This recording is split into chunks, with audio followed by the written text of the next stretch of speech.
नमस्कार दोस्तों, आज की इस वीडियो में हम बात करेंगे घर के छज्जे यानी बाहर निकली हुई स्लैब के बारे में। बहुत लोगों के मन में यह सवाल होता है कि छज्जा कितना बाहर निकालना चाहिए, उसमें कितनी मोटाई रखनी चाहिए, कौन सी सरिया लगानी चाहिए और आखिर ऐसी कौन सी गलतियां होती हैं जिनकी वजह से छज्जा टूट जाता है या गिर जाता है। आज मैं इस बारे में आपको सारी जानकारी दूंगा। अगर आप घर बना रहे हैं तो बड़ी गलती करने से बच सकेंगे। सबसे पहले समझ लेते हैं कि छज्जा होता क्या है। घर की दीवार या बीम से बाहर निकली हुई स्लैब को छज्जा या कैंटिलीवर स्लैब बोलते हैं।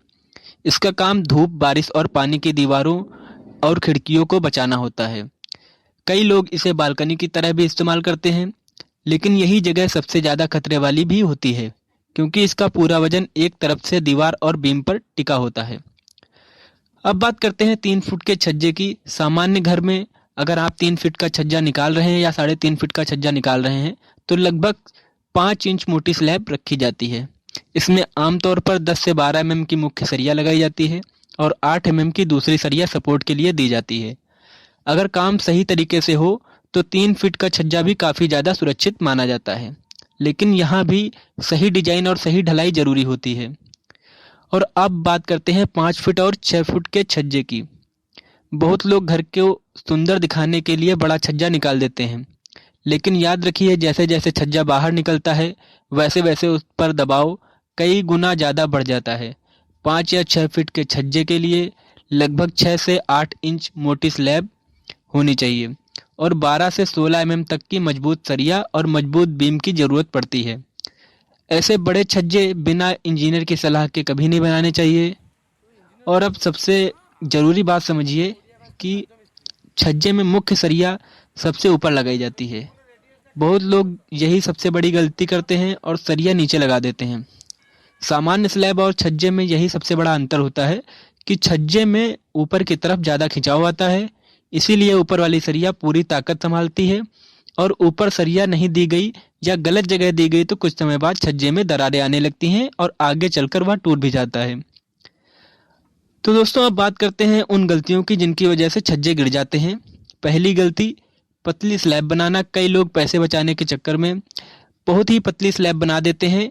5 या 6 फुट का छज्जा अगर 4 इंच की स्लैब में बना दिया जाए तो वह बहुत ही खतरनाक हो सकता है। दूसरी गलती क्या होती है दोस्तों, कम या गलत सरिया लगाना। अगर ज़रूरत से पतली सरिया लगा दी जाए या सरिया की दूरी ज़्यादा रख दी जाए तो भी स्लैब कमज़ोर हो जाती है।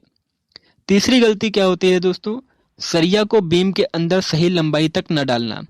बहुत लोग बाहर छज्जा बना देते हैं लेकिन सरिया को अंदर बीम में अच्छी तरह से नहीं फंसाते हैं। इससे पकड़ कमज़ोर हो जाती है और धीरे धीरे छज्जा नीचे झुकने लगता है।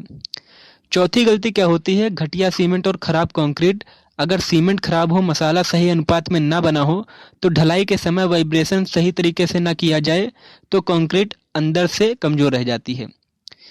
पांचवी गलती क्या होती है दोस्तों, पानी न देना यानी क्यूरिंग न करना। ढलाई के बाद कम से कम 6 से 14 दिन तक सही तरीके से पानी देना बहुत ज़्यादा ज़रूरी होता है। अगर पानी नहीं दिया गया तो कंक्रीट पूरी ताकत नहीं पकड़ती।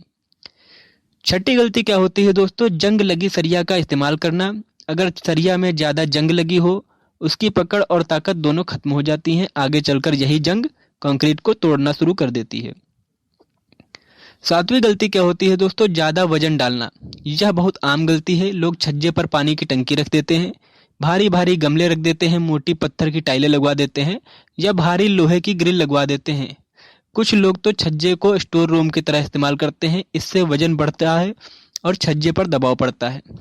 याद रखिए, जितना छज्जा बाहर निकलेगा उतना ज़्यादा दबाव उस पर पड़ेगा, यानी छज्जे की लंबाई बढ़ाने पर उसका बेंडिंग फोर्स बहुत तेज़ी से बढ़ता है। इसीलिए 3 फीट और 6 फुट का छज्जा एक जैसा नहीं होता है। अब एक और ज़रूरी बात दोस्तों, अगर आपके पुराने घर का छज्जा नीचे झुकने लगे, उसमें दरारें आने लगे, सरिया बाहर दिखने लगे या प्लास्टर टूटने लगे तो तुरंत इंजीनियर को दिखाइए। ऐसे संकेत बताते हैं कि छज्जा कमज़ोर हो चुका है। और सबसे ज़रूरी सलाह, कभी भी सिर्फ एक मिस्त्री के भरोसे बड़ा छज्जा मत बनवाइए। 5 या 6 फीट का कैंटिलीवर हमेशा एक्सपीरियंस इंजीनियर से डिज़ाइन करवाइए, क्योंकि छोटी सी गलती भी आगे चलकर बड़ा हादसा बन सकती है। उम्मीद करता हूँ आज का वीडियो आपको समझ आ गया होगा। छज्जा कितना रखना चाहिए और कौन सी सरिया लगानी चाहिए और किन किन गलतियों की वजह से छज्जा गिर सकता है। अगर वीडियो पसंद आई हो तो लाइक करें, शेयर करें और चैनल को जरूर सब्सक्राइब कर दें। अगर वीडियो पसंद आई हो तो लाइक करें, शेयर करें और चैनल को जरूर सब्सक्राइब करें। धन्यवाद दोस्तों, मिलते हैं किसी और वीडियो में किसी और टॉपिक के साथ।